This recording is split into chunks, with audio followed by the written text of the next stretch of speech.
All right, y'all ready? Y'all got those phones on silent? All right. Hello, Detroit and the world. Welcome to a collaborative episode of the Authentically Detroit podcast and the Daily Detroit podcast in collaboration with Outlier Media. We are broadcasting live from the Stoudemire Wellness Hub inside of the Eastside Community Network. I am Orlando Bailey. I'm Donna Gibbons-Davidson. And I'm Jer Stays. Be sure to like, rate, and subscribe to Daily and Authentically Detroit wherever you get your podcasts. Yes, today we are happy to bring you our 2025 mayoral candidate debate. This debate is brought to you in partnership with Daily Detroit, Outlier Media, and Eastside Community Network. This debate is also live streaming on Daily Detroit's YouTube page. This debate will be moderated by myself, my colleagues Donna Gibbons-Davidson and Orlando Bailey. Special thanks to Higher Heights for America PAC for sponsoring the food here at the debate. Higher Heights for America is the only political action committee exclusively dedicated to electing more progressive black women at the federal and statewide levels and as mayors in the 100 most populated U.S. cities.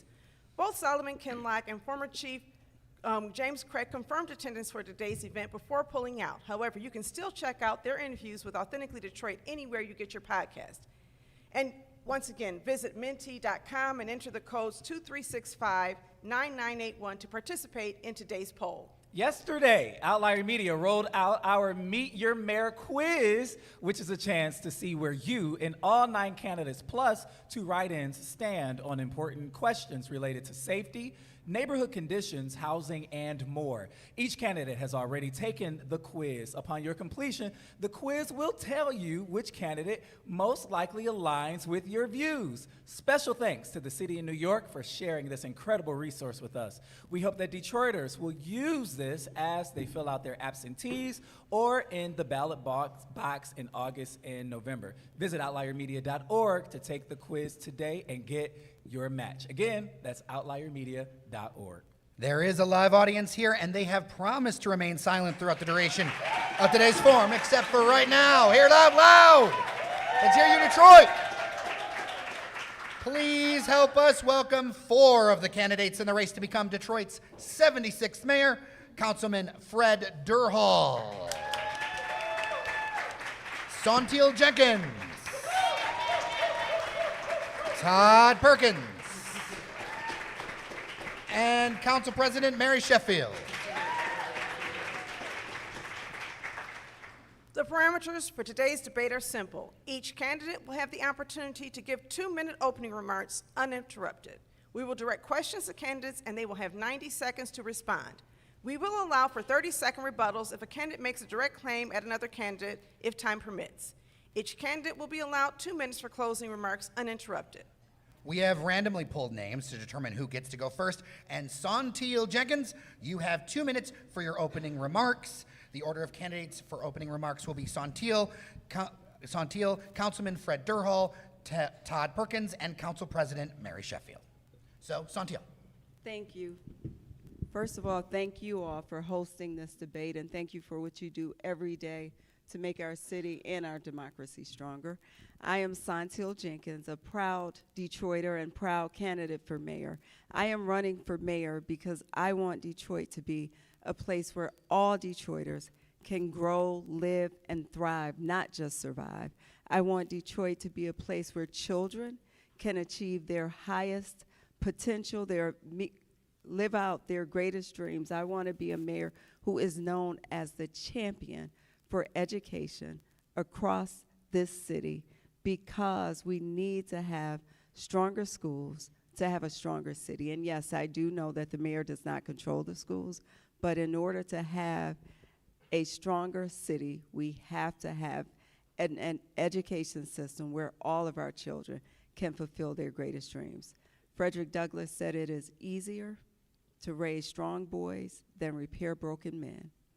I want Detroit to be a city where we are raising strong boys and girls, no matter what zip code you live in, so that we can have a city full of strong men and women. Thank you. All right. Next up, Councilman Fred Durhal. Thank you, and good morning to you all, and thank you to all of our hosts today and all of you again joining us. I'm Detroit City Council member Fred Durhall. I serve Detroit's 7th District. Prior to serving on Detroit City Council, I served 2 terms in the Michigan Legislature. In my first term, served as the Assistant Democratic Leader of the House. My second term, the Ranking Democrat over House Appropriations and our budget.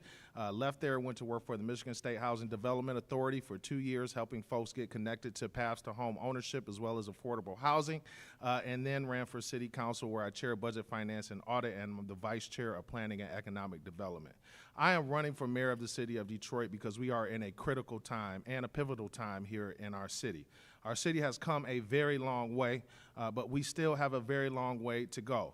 And in order to have continued growth here in the city of Detroit, we need experienced leadership. I am the only candidate that is running in this race that has served on the state level of government and now on the city level of government. So we come with a wealth of experience. My vision is simple. I want to create a Detroit that is for families again, that have safer neighborhoods, that have cleaner neighborhoods, but also opportunity for folks who can get by, those who are in the middle class, that missing middle, that make too much to qualify for the subsidies and programs that we provide, but still don't make enough to feel like they're getting by. I am running for you to ensure that we close the gap here in the city of Detroit, make it equitable for everyone, and create opportunity for everyone to grow, whether that's our families, whether that's small business, and whether that is us fixing our neighborhoods, commercial corridors, improving public safety and public transit here in this city. We'll continue to push and make Detroit the world-class city that I know we and all of us know that it can be. So thank you so much. I look forward to sharing more of my vision with you this morning. All right. Todd Perkins. Good morning. My name is Todd Perkins, and I'm asking for your support. I'm asking for your vote on August 5th. But I am an individual who is running for mayor, just like everyone else here. But again, when we talk about experience, let me tell you a little bit about myself, because what I am running for is to restore leadership to the city of Detroit. That's what's been missing. And when you talk about leadership, what you're talking about is putting Detroiters first. And I think that's what's been missing over the past for eons. And that's one of the things, when you put Detroiters first, I think we can all agree that we're going to have to do more with less. We have a lot ahead of us. I would describe it more so, we've stopped the free fall that Detroit has been in. But we can't say how far we've gone when we look at certain articles and we look at certain media sources that indicate that we're the second least favorable city to raise a family in the United States, behind Memphis. So we have to understand that. And just understanding where we're at, it's not a negative thing, and it's not anything to go on, but we have to have a baseline. I'm here to give you the facts, I'm here to give you the information, and I'm here to give you that leadership that's necessary. I'm the only lawyer that's running, and I think it's very critical when we're dealing in these constitutionally challenged times to have a lawyer at the forefront. And that's what I intend to do. As a city attorney in Inkster, former city attorney in Highland Park, I work as city attorney in some capacity for the city of Detroit and the city of Detroit City Council. I understand both administration and I understand legislative. So I understand all those things. I have run a law firm for 28 years, and I continue in downtown Detroit. The only thing different in me transitioning from mayor is I'm going to change that address from 615 Griswold to 2 Woodward on the 11th floor. I intend to bring that to you and listen to the source and listen to the feel that you get from the answers that you receive. And that's how you make your decision today and going forward. Share that information. I trust that you will, and I look forward to your vote. Thank you. All right. Council President Mary Sheffield. Thank you, and good morning, everyone. And thank you so much for hosting us this beautiful morning. I am honored to be here, and let me just start off by saying it has been an absolute honor to serve the city of Detroit for the last 12 years. I was the youngest ever elected to the city council at the age of 26, and I wore that with honor. To show my leadership and felt like it was my obligation to ensure that I'm serving this city with integrity and ensure that I'm delivering for everyday Detroiters.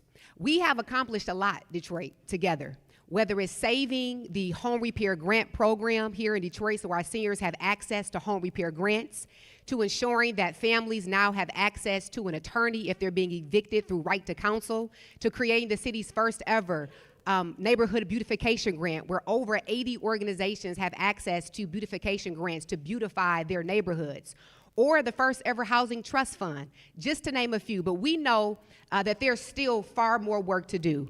And while serving on the council, I have tried my best to always advocate and push for more for Detroiters. While I've been a partner in the growth, people know that I've also have pushed back. I have challenged the status quo. I have also stood alone when need be to ensure that we're getting a return on our investment and ensuring that Detroiters of all incomes and backgrounds are represented here in the city of Detroit. I am running for mayor because there is still far much more work to do in this city. We know that we have to ensure that this city, our neighborhoods, and everyday Detroiters, long-term Detroiters, are benefiting from the growth of our city. And so I believe my job and my responsibility is to increase the quality of life of everyday Detroiters. We'll do that by ensuring that there's housing that is affordable, that our educational system is improved, that our neighborhoods are redeveloped and invested in, that public safety is strengthened, and that we're building our middle class by providing good livable wage jobs and ensuring that Detroiters are prepared for those jobs as well. I will also encourage that we also dig a little bit deeper into the work that we've done over the last 12 years, because this amount of time will not allow us to get everything out. Thank you, But Council thank President. Thank you, President Sheffield. We're here on the east side, and Jefferson Chalmers has endured repeated flooding over a decade, from sewer backups and rising river levels. Since 2020, a wide range of proposals have been put forward to address this crisis. These include city-led infrastructure upgrades, a proposed $20 million canal floodgate system, a community-driven alternative known as the Water Project, which would invest $41 million into parcel-based shoreline defenses, and over $30 million in potential state and federal funding for flood resistance. So here are the questions. If you are elected mayor, how would you build on these existing proposals to reduce flooding in Jefferson Chalmers? Will you support the city's canal floodgate plan, or do you prefer community alternatives like the Water Project? How would your administration prioritize incoming state and federal funding to protect low-income residents and preserve the neighborhood's water access, housing, and character? And finally, what will you do to ensure transparency and meaningful community input during the design and construction of a long-term flood protection? We're going to start with Council President Sheffield. You have 90 seconds to respond to such a big question. Yes, thank you so much. I think this is definitely a very important topic, and I'll say a couple of things. Yes, you have my commitment to build upon the work that has already been done. We're going to continue to aggressively go after state and federal funding to ensure that the funding is available for infrastructure and continue to use what we have existingly. But most importantly, the neighborhood has uplifted a lot of concerns, a lot of issues, and a lot of alternatives that I think should be respected and should be valued. And so throughout this entire process, as money comes in and as ideas come forth, the community should always be front and center of that decision-making process. I know another big issue is removing the designation of the floodplain zone, which prevents a lot of funding coming to this community, which I will aggressively work to change and remove at the federal level as well. Also, I have to give it up for Councilmember Johnson, who I'm going to work with, hopefully as mayor. She's going to continue her seat in District 4. She has done a lot of groundwork around this issue and working collaboratively with our council in the community to uplift forthcoming proposals to address the issue of infrastructure. Lastly, I would say it's just not the far east side in District 4. District 5 and other areas in Detroit, when it rains, also experiences flooding and basement backup. So we have to continue to invest in our infrastructure and aggressively go after grants, federal and state funding. We know the environment has changed, but we still have to continue to go after additional funding as well. Thank you, President Sheffield. Ty Perkins, you have 90 seconds. Thank you so much. It is a very important question, and I think President Sheffield has brought up a lot of issues. One being that it's just not just the east side. It is, I went into Councilman Durhall's district, and there's certain areas in his district where it could be a sprinkle, just not even a rain like we had earlier this morning, and people's basements flood. So the distribution of assets that we receive have to be spread equitably around the city. Now, again, this area right here, because we're here, the focus is here today, but I'm always Detroiters first. So I have to be thinking about how everyone is affected and how we have to restore our infrastructure. Many of these areas have 100-year-old systems that have yet to see any improvement. And so going after those federal grants and going after that additional funding is absolutely necessary, and you need someone who knows how to advocate and knows how to find those dollars. I've done it for the cities, the distressed cities that I've worked for. I'll do it for the city of Detroit. Also, what I want to do is educate our homeowners and teach them. There's a lot of grant funding around rain gardens. And what a rain garden is something that will absorb flooding outside of people's homes, and they can be qualified through a grant on how to do that. They're doing it at St. Suzanne over in the 7th District, and it's a magnificent thing, and it also will save people money. They can get a set-aside or a write-off from the water department if you can establish the effectiveness of your rain garden. So there are little things, I won't say little things, there are a lot of things that we can do, and being innovative is one of them. All right, thank you, Todd Perkins. Councilman Durhal, you have 90 seconds.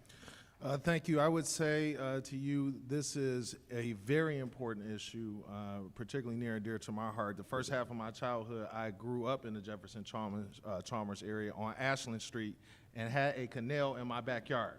And I can remember going out there with my dad, putting sandbags against the fence every time that it rained too much and it was flooded. I remember not having the ability to go into our basement and water bugs being in the basement.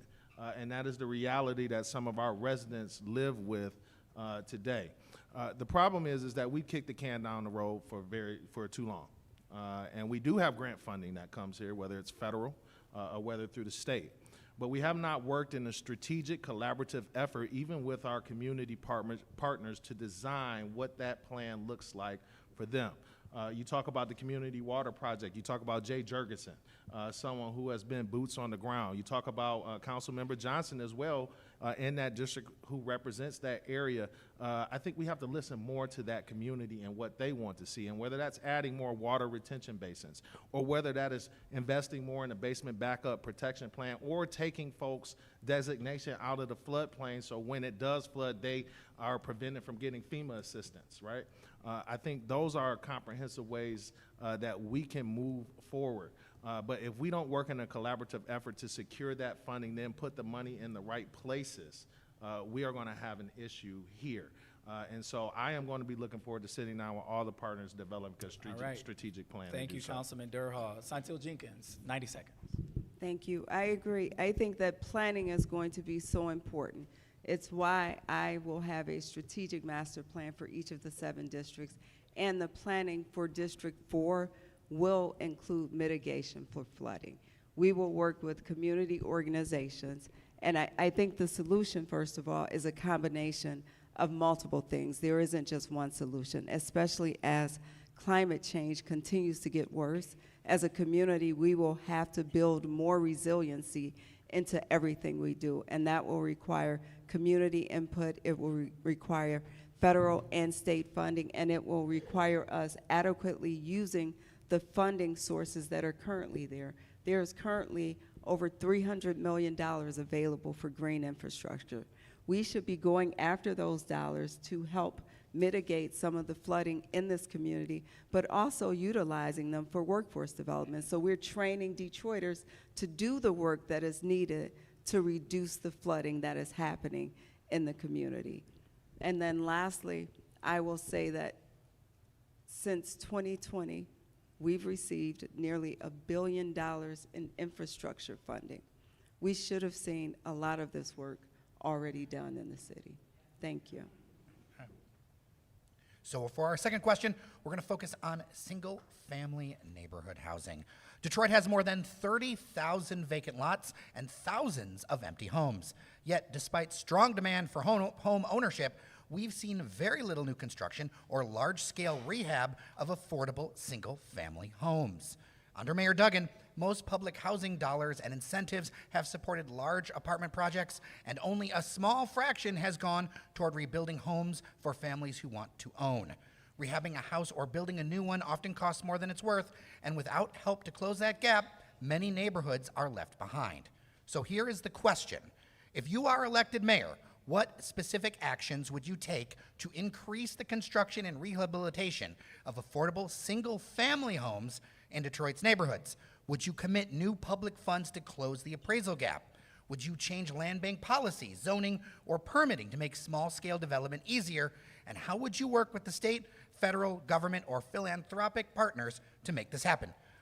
Santil Jenkins, you have 90 seconds. Yes to all of the above. I would utilize affordable housing bonds to build more affordable housing of all kinds at every level, including single-family homes. I think it's really important that when we talk about affordable housing, we understand that that means something different to different people. A family who's starting out needs a different kind of affordable housing than a senior who is retired and on a fixed income. So we have to have housing at every level for folks throughout our community. And I would utilize those housing bonds not only to incentivize developers to build affordable housing, but I would also utilize it to make it easier and cheaper for small developers, community-based developers, Black and brown developers to build that housing throughout the city of Detroit. And I would also add senior housing. It's very important as we travel throughout this city visiting senior facilities. The condition of some of the facilities is just horrific. So I will also make that a priority to build high-quality, affordable housing for our seniors. Thank you. All right, Fred Durhall. Thank you. So one of the first things that I'll do is expand ordinance that I've currently sponsored, which is the pilot fast track ordinance, which is slated to create over 1,400 new affordable housing units per year here in the city of Detroit. That passed council, and that is for multifamily. But I'd love to go back and open that up for single family to allow smaller and minority developers to get that incentive to build in our neighborhoods. Oftentimes what we see in these spotty areas that are not contiguous with those parcels, folks don't have the money to build brand new housing.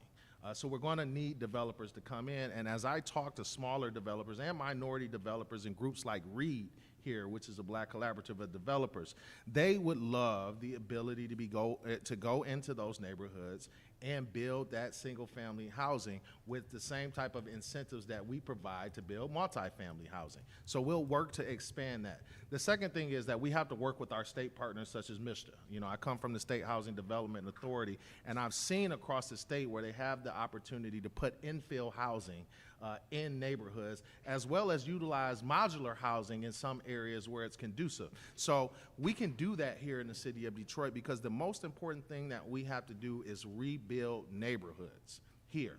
And we've got to give those who want to rebuild those neighborhoods, our smaller and minority developers, access to capital and the ability to be able to complete those projects where it doesn't exacerbate their funds. All right, Todd Perkins. Yes. I would start off, as Ms. Jenkins said, yes to everything, yes to all of those questions. So what does that mean? But let's take a step back. The question should be taken very seriously, and people listen to that question, because a lot of the housing, and when we talk about units of housing, we're not talking about single-family homes. And that is, you know, Detroit is always, as the city that I've grown up in, is a city of families. And these are units, these are studios and one-bedroom units. So there definitely has to be an intentionality behind building single-family homes. So we take those, you know, there's a confluence of different things that we would have in doing it, but it would start with the neighborhood input, because in my vision, in my plan, in the Perkins administration plan, it's the neighborhood organizations that are going to be at the seat of the table as you create a master plan of where housing should be, what type of housing, and what's going to be most effective for the development of that neighborhood. Also infusing in there how you're going to build up that neighborhood economically. But you have access to resources through MISTA. You have the federal funding that comes through HUD. So I do envision reallocating those funds to put a priority on rebuilding and rehabbing those homes, because we do have a land bank with a lot of properties. A lot of them have been distributed, but we want to use that land bank effectively. We also want to make it more effective for small businesses and small developers to not encounter the red tape that has been obstreperous to them being able to do it efficiently and economically. Thank you. Mary Sheffield. Thank you. So Detroit at one point was the mecca of home ownership. You know, when we talk about the great migration and everyone moving up to Detroit, they came here because they had an opportunity to own a home. They had a path to prosperity. Their dreams can be realized. They had good paying jobs, et cetera. And I would love to see Detroit get back to a place where we're once again leading in home ownership. People oftentimes ask me, where do you and Mayor Duggan or the administration differ? And I would say this is actually a prime example. My time on council, I have always pushed for the path to home ownership and the city investing in more single-family homes. When the ARPA funding came to Detroit, $826 million, we have it on record. We submitted a memo that $100 million should be set aside to actually invest in developing infill housing in Detroit. And again, this is an example of where sometimes we differ. So my administration, yes, we will use every tool that you just mentioned and more. The same way that developers can go to the DEGC and get tax abatements for residential multifamily projects, the same way they should be able to do it for building single-family homes. So yes, we will utilize any tool necessary to ensure that we're building more home owners here in the city of Detroit. We also have proposed in our vision within the housing department an office of housing rights and home ownership to keep families in their homes, number one, but also to create and transition more renters into homeowners. And then lastly, those residents, well, I can't continue because my time is up, but thank you so much. All right. Let's talk about how Detroit spends its tax dollars. Since the city's bankruptcy, billions in public subsidies have supported downtown development, including new stadiums, skyscrapers, and office towers.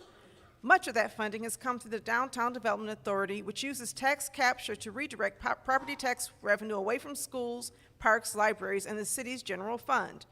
In 2023 alone, the DDA captured over $60 million in tax revenue, funds that could have gone to basic services or neighborhood investment. Meanwhile, many Detroit neighborhoods still struggle with blight, poor infrastructure, and underinvestment. Black and Detroit-based developers also say they've been shut out of the city's biggest projects. So here's the question. If you are elected mayor, what specific steps will you take to rebalance development between downtown and the neighborhoods? Would you support changes to the Downtown Development Authority to redirect some of its tax revenue back to public services? And how would you ensure Detroit-based and black developers have an equal opportunity to shape the future of the city? You have 90 seconds to respond, starting with Mary. Started with Mary Sheffield, I'm Oh, sorry. okay. Yes, I'm sorry. Ooh, that was 4 questions in Yes, 90 it was. seconds. Let me try to get through them all. One, I'll say with DDA, we all know I issued a report to re-examine the DDA, whether or not it has reached its intent in which it was set out to do. I encourage everyone to read that. Yes, I do think that as a city, we have to look at how we better capitalize on the economic activity, I should say, that is happening in downtown Detroit. So whether that's extending the boundary, whether that's duplicating that model and moving it back into our neighborhoods, I do think we have to be creative in how we encourage more of that growth to benefit our neighborhoods. One model, an example of what I've already done, is created the Neighborhood Improvement Fund. 20% of all commercial sales now goes into a fund that can only be used for neighborhood development. When the Detroit Pistons came downtown Detroit, I created a deal that captures all of the income taxes from that arena that goes into a fund that can only be used for neighborhood development. So we have to be creative in our approach in that regard that actually creates and directs funding from downtown Detroit into our neighborhoods. So yes, I will explore methods. I do think that downtown Detroit, we all know, has developed, and we have to figure out ways now to bring that same economic growth back into our neighborhood. So we will be innovative in our approach, like the Neighborhood Improvement Fund that captures funds and brings it back into our neighborhoods. All right. Todd Perkins, you have 90 seconds. Thank you. And yes, I, as the leader of the city of Detroit, would convene all the parties who are at, who this affects. And that affects everyone. That affects big business because they're downtown. That affects the neighborhoods. As an individual who's been termed the neighborhood mayor, obviously it's the neighborhoods and Detroiters first that I'm looking at. So I would evaluate how the DDA lived out its mission. Does the DDA need to continue? But I wouldn't make any haphazard decisions as I sit here today, and that's the reason why I've proposed a full-scale audit, not of just the city's finances, but also the departments and those agencies that interplay and work with the city of Detroit. Because we have to, these agencies and the authority itself has to be for the benefit of Detroiters. So again, does it mean that we stop development, or do we sit there at the table and developers, or excuse me, big business says we're going to stop developing if the DDA ceases to exist? I don't think that's going to happen.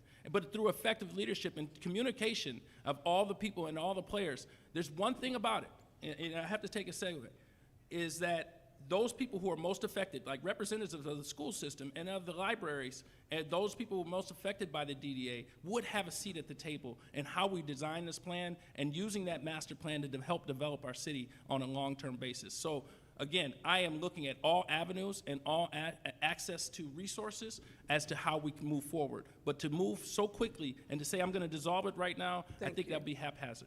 Thank you. Fred Durhall, you have 90 seconds. Thank you.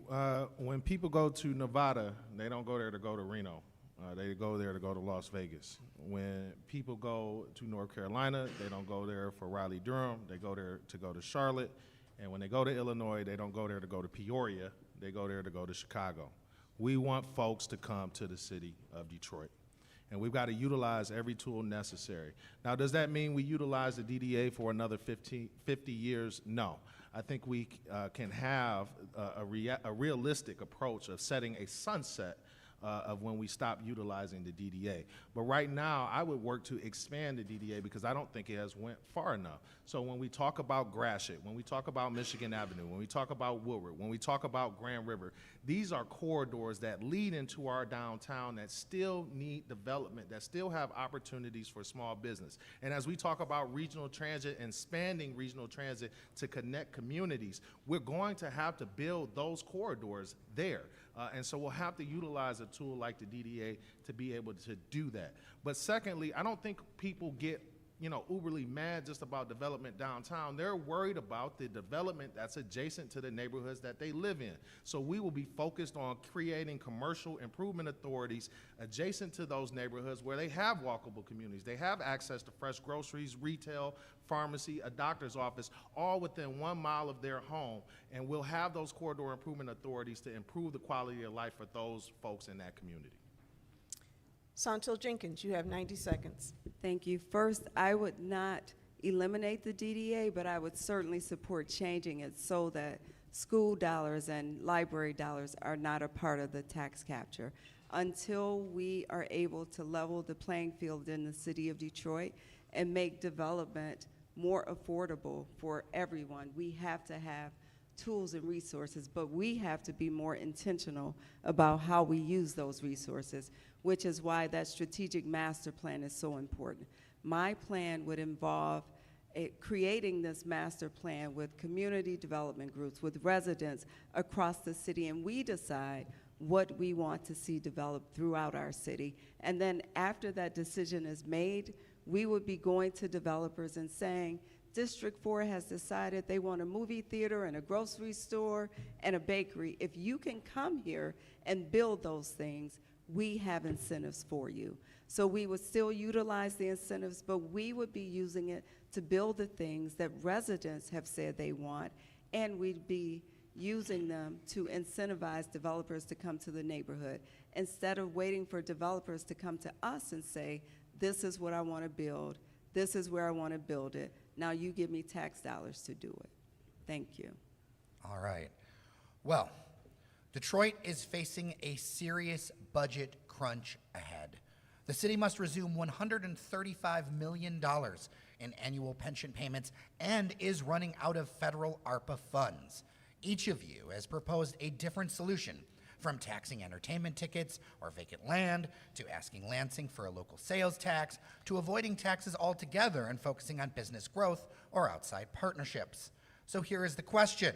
What is your specific plan to close Detroit's looming budget gap without stalling the city's recovery? What's your approach? Whether a tax, a reform, or a growth strategy, that's the best option in your view. And what trade-offs should Detroiters expect under that plan? The first 90 seconds go to Santil. Thank you. First, there isn't one magic plan. It's going to be a combination of all of the above. And one of the things I'll have in my administration is a chief growth officer whose sole focus will be how do we grow our revenue and how do we grow our population. We are looking at all of the proposals for taxes that include an entertainment tax, a destination tax, the land value tax, and a local sales option tax. Thus far, the one that seems to be able to generate the most revenue would be the local sales option tax. And the other benefit of a sales tax is that you can exempt certain things so that our most vulnerable citizens aren't further impacted when they're buying and purchasing, paying for basic needs such as food and groceries. So I would utilize a new tax, small tax, like a penny on the dollar, a penny for Detroit. I would look at growing our population, growing jobs, and the economy in the city of Detroit as well. Thank you. All right, Fred Durhall. Thank you. First, I want to just clear up a couple things. And I know Council President Sheffield and I disagree on a lot of things, but one thing we agree on is that this council has taken a great step forward to ensure that our finances for the future will be fine. We have invested in our retiree protection fund here in the city of Detroit, and there is no budget gaps right now.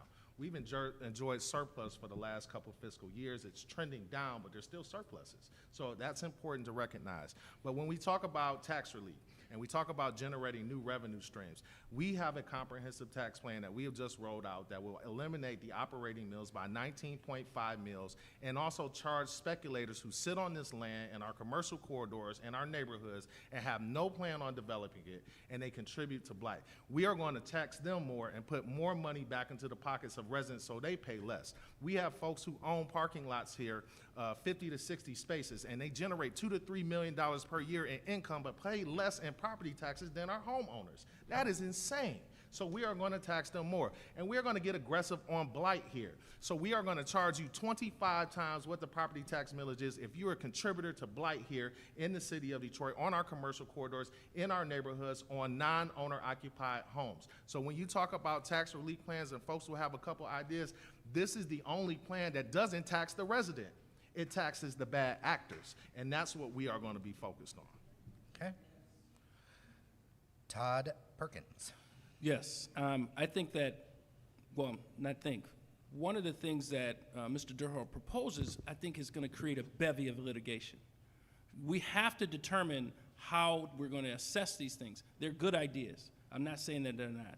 But we have to focus and we have to have the intent on not singling people out, because those people we have to look at those people, those businesses, they're going to be suing us if we go and attack them. And that's how I'm looking at that as a lawyer. But I'm not negating, I don't throw the baby out with the bathwater.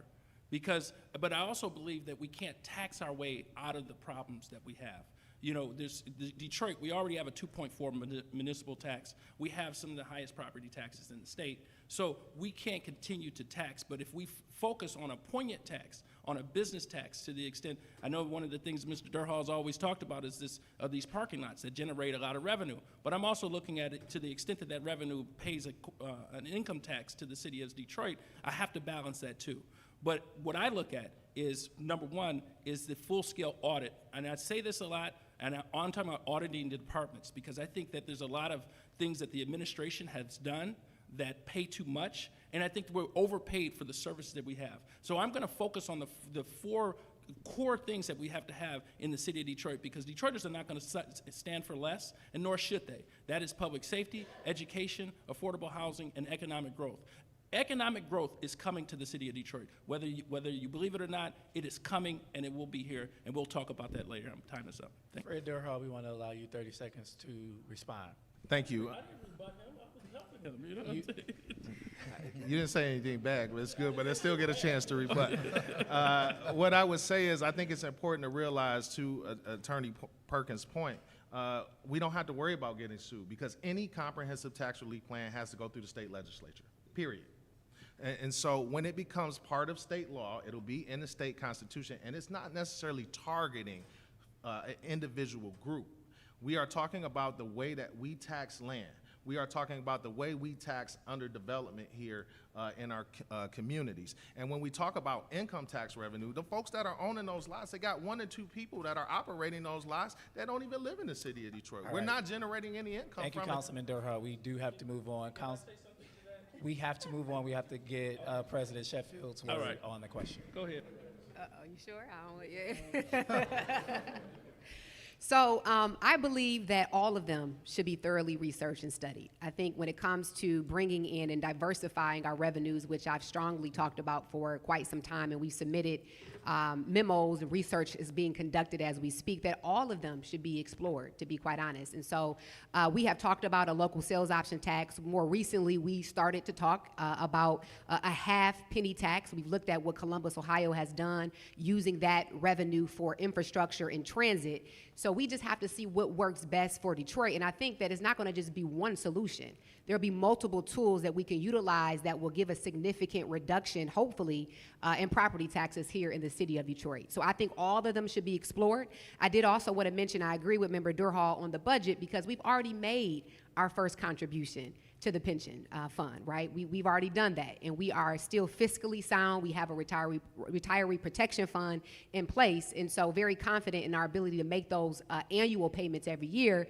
But I do agree that our financial environment has changed, and we have to explore different revenue streams to come here to the city of Detroit, and whether it is forming a coalition of stakeholders to explore those or actually having a position within the mayor's office, our number one goal day one is to figure out how we diversify our revenues and continue to drive economic growth, because as people move to Detroit and people are hiring, getting good paying jobs, that comes back to our general fund through property taxes and income taxes. Thank you, President Sheffield. Let's talk about the future of Detroit. Despite signs of recovery, Detroit continues to lose young residents. Many Detroiters under the age 35, especially black youth, say they leave the city because of unaffordable housing, unreliable transit, limited job opportunities, and a lack of voice in city decision-making. If elected mayor, what specific policies will you implement to retain and attract Detroiters under the age of 35?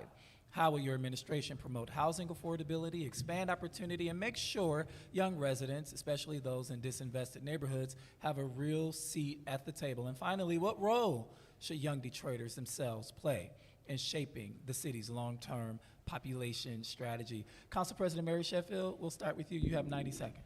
Thank you. So I talk to our young people all the time, and what they want is a destination of opportunity. Oftentimes they leave Detroit for big cities like Chicago and New York, LA, DC, because of opportunity. So we have to continue to drive that Detroit is a place for opportunity where their dreams can be realized, where their purpose can be fulfilled, where there's access to good, high-demand, high-wage jobs, access to mass transportation and regional transportation, and a path to home ownership. We have to continue to improve our school system because we have a lot of young adults who are starting families and want to raise their children here. So often it goes back to how do we cultivate an environment that creates a place of opportunity that can compete with other major cities. We also have a youth services department within the mayor's office that I think can be completely revamped, that would allow more of a voice and a seat at the table for our young people to help drive some of the policy decisions that are made within the city of Detroit, which I intend to do.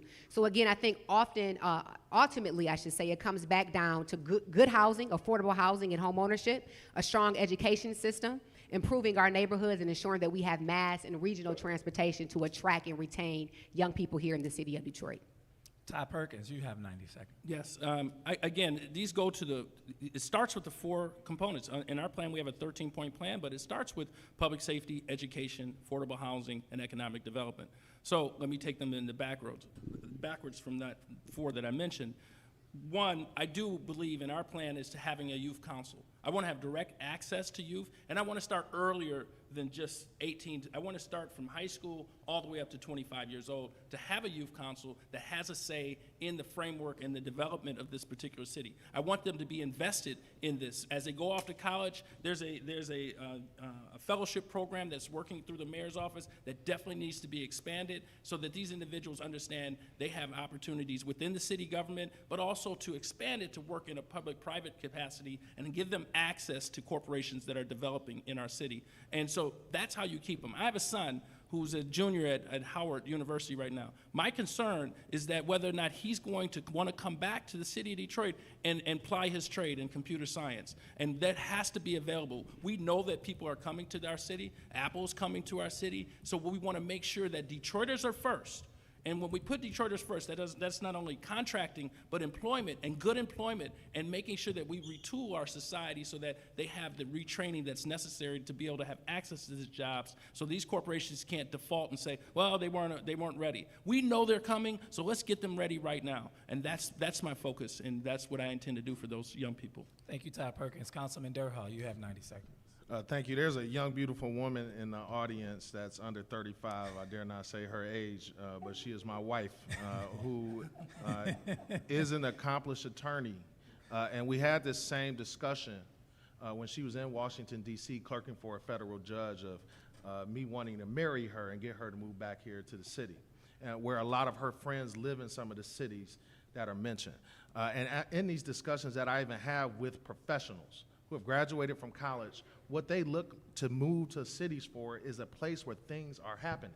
So as we talk about development, when we talk about opportunity, when we talk about tech and mobility and innovation, we have yet to tap into that untapped potential that Detroit has to grow those industries where folks want to come back here. So we've got to have a greater focus on that. We've got to continue developing, whether that's downtown or whether that's industrial in some areas where that's conducive to do so, to attract those bigger businesses to come here.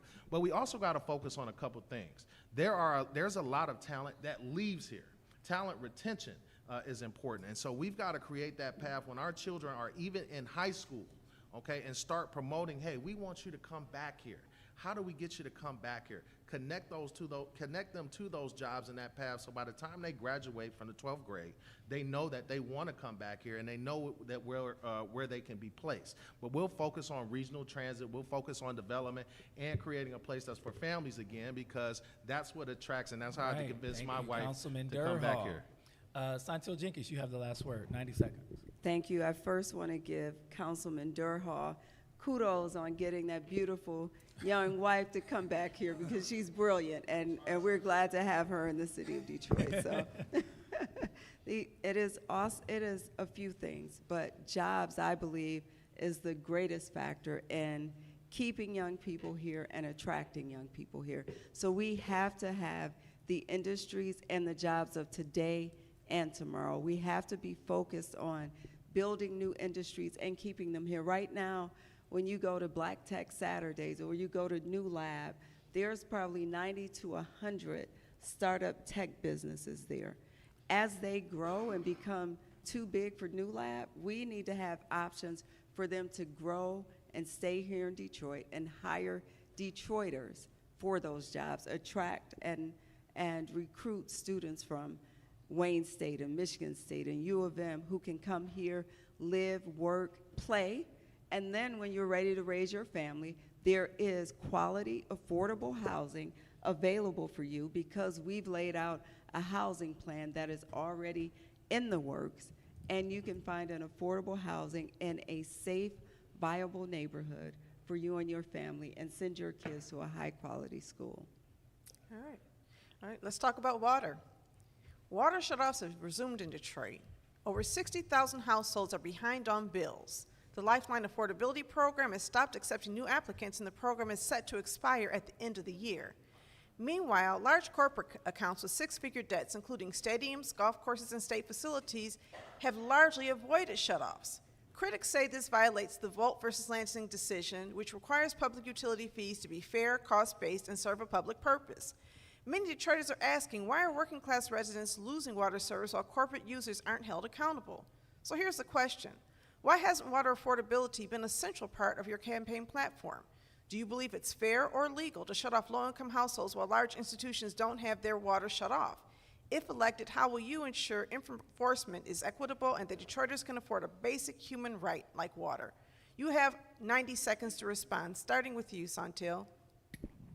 Thank you. Certainly, if I am elected, I will ensure that it is enforced equitably and that companies, corporations, no matter who they are paying their fair share. We cannot turn off mothers with kids, turn their water off, but then leave the water on for a corporation that's not paying their bills.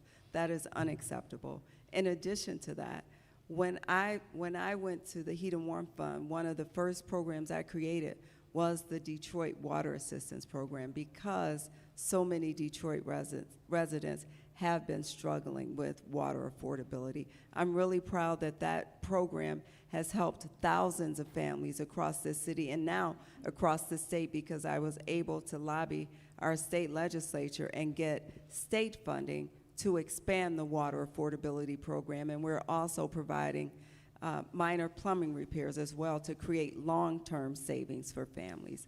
One of the things that I would work on as mayor is changing our state constitution, which is often cited as the reason we cannot have income-based water rates.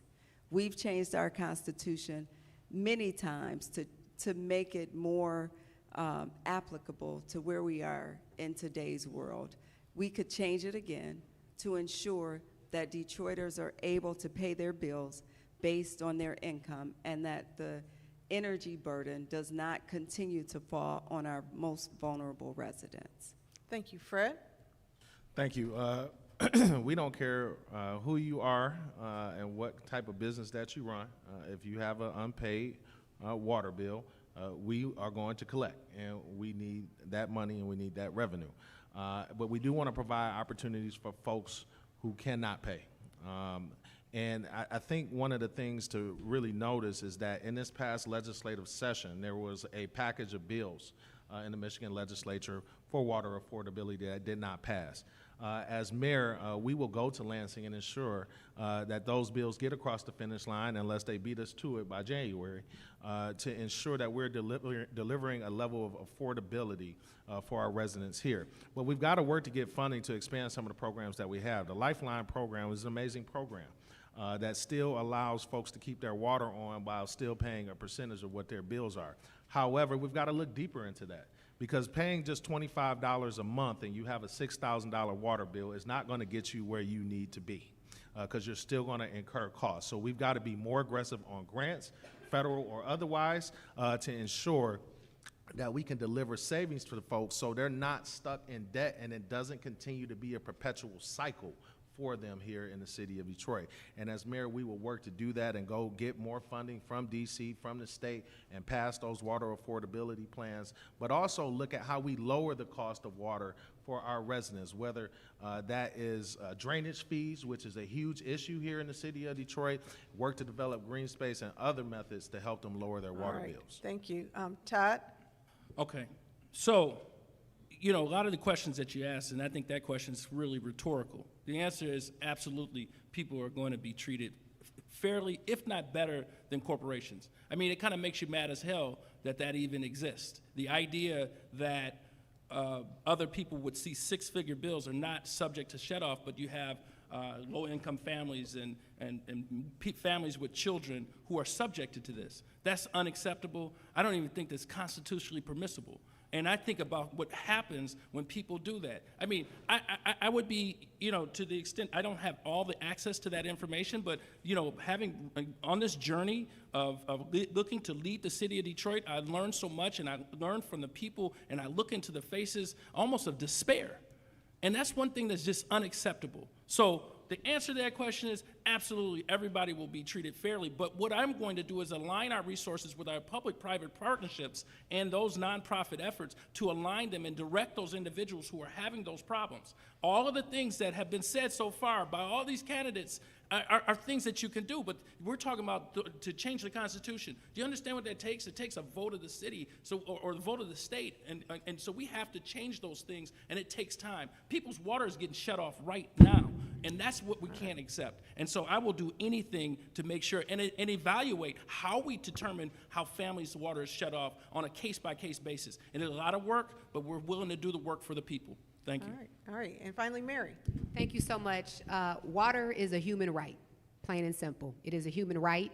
I want to first lift up all of the water advocates and agencies and organizations that have been on the ground for years leading the fight around water affordability in this city. I will talk about what I've done, actually. So we submitted numerous resolutions to stop water shutoffs in this city, and because of that, we have gotten to a point now in Detroit where we really don't have the mass water shutoffs like we've had in the past that attracted the attention of the United Nations. I remember those times. During the COVID pandemic, It was our office that also launched a resolution to ensure that during that pandemic, we did not have water shutoffs in this city. And so I will continue to push to ensure that we have an income-based water affordability ordinance. Our office submitted a ordinance around that. We uplifted the work of Reverend and former member Joanne Watson, who did a lot of work around water affordability. That ordinance, of course, did violate state law. We were not able to move forward. But I do believe in an income-based water affordability plan. There is one currently in Lansing right now that has to be approved. I physically went out there myself and testified on the record to ensure that we have that in place, and will continue to do that as mayor. We will also continue to expand any existing water affordability plans that we have in place to ensure that we have proper funding for those who cannot afford their water, and we will also work to reduce and or eliminate drainage fees in Detroit. All right. So let's talk transit. Detroit is a 139 square mile city without a regional rail system. Many Detroiters, including myself, rely on DDOT buses, yet service remains limited, infrequent, and unreliable in too many neighborhoods. And let me tell you, waiting for a bus that will never come will screw up your day. Cities with similar challenges like Cleveland, Grand Rapids, and even the hated Columbus have made big gains by investing in bus rapid transit, more frequent service, on-demand microtransit, and dedicated bus lanes. In fact, the only transit lane in the entire state that's a dedicated transit lane is out front of LCA. It took us this long to get just that little strip to happen. These are not flashy rail projects or anything that are happening in these cities. These are practical solutions that are realistic and affordable. So here is the question. If elected, what specific transit improvements would you prioritize for Detroit? And what's the right mix of options, like better bus service, bus rapid transit, microtransit, or transit-only lanes, or some mix of all of it? And how are you looking at paying for this? There's many options: local revenue, reallocating funds, or making trade-offs to make it happen. I know recently there were some dollars added, but requests by advocates were for a lot more. You have 90 seconds to respond, and we will start with Mary Sheffield. Thank you. So I'm very proud in this last budget that we had a $18 million investment into DDOT.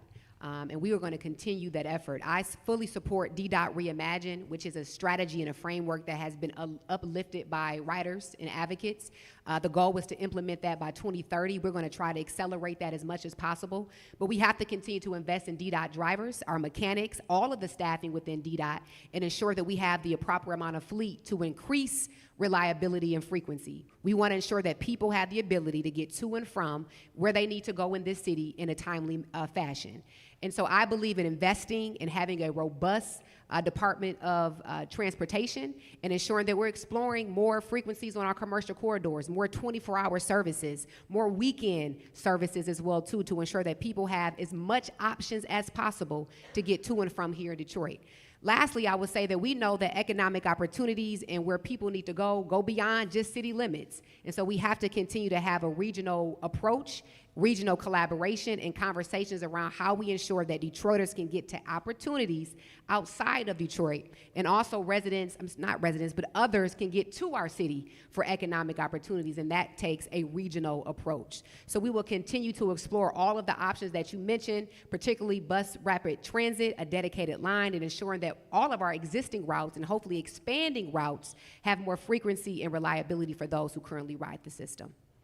All right, Todd Perkins. Yes. Without the improvements to mass transit, we're, I believe, flailing in the wind. Some of your questions of you being a rider, I had an opportunity to ride the bus. I rode the bus every day to school when I was in high school, except for the last day when my parents were able to rent a car so I could go to prom. But it worked then, and it wasn't the best then, but considering the advances in technology, they have not come to the city of Detroit. I took the bus the other day, some of the more, what we consider to be more of the expansive lines in the city of Detroit, and from the Rosa Parks Center going to 8 Mile and State Fair and going back downtown took almost 3 hours. So what did that tell me? It tells me that people are not getting to work on time. You miss work enough, you're gonna lose your job. Kids are not getting to school on time. As Ms. Jenkins has proposed, and I know this fact to be, absenteeism is the worst thing in education to the development of these individuals. So we're talking about the core people that we're trying to keep, the core people that we're trying to raise and keep in the city. In fact, I'm out of time, almost out of time, but I'm going to get to it. But in fact, you have people in the hierarchy of DDOT whose children have left here because of the failure of mass transit. Those are people who work for the city of Detroit who say that. So we do have to pay our bus drivers more, our mechanics more, so we don't lose them to SMART. But we also need to work with the Regional Transit Authority. We are in the first time in a long time have a relationship that might exist so that we can work equitably. The fear that I have with Detroit, not fear, only thing I fear is God, but the concern I have is with authorities, sometimes Detroit gives up too much, and that's what the concern time. is. Thank you. All right, we're going to go with Fred Durhall. Thank you. So the first thing we will work to do is double DDOT's budget. I will tell you, we made significant strides in this past fiscal year's budget by funding DDOT. It was the department that received the biggest increase in general funding in this past budget cycle, and that's because of a lot of our transit advocates and Transportation Writers United and Brother Cunningham and so many great others who come down there each and every day to council. But what I would say is we have to examine all options. When we talk about rapid transit, when we talk about dedicated lanes, those are great, but we've got to get more drivers, and that is the reality. We have 168 buses now. We're looking to have close to 220 by the beginning of the year that are on the road, but we are still not being competitive of attracting drivers here. Smart bus drivers on average, or you look at our region, they're making over $27 an hour, where our drivers are still making a little bit about $21 an hour.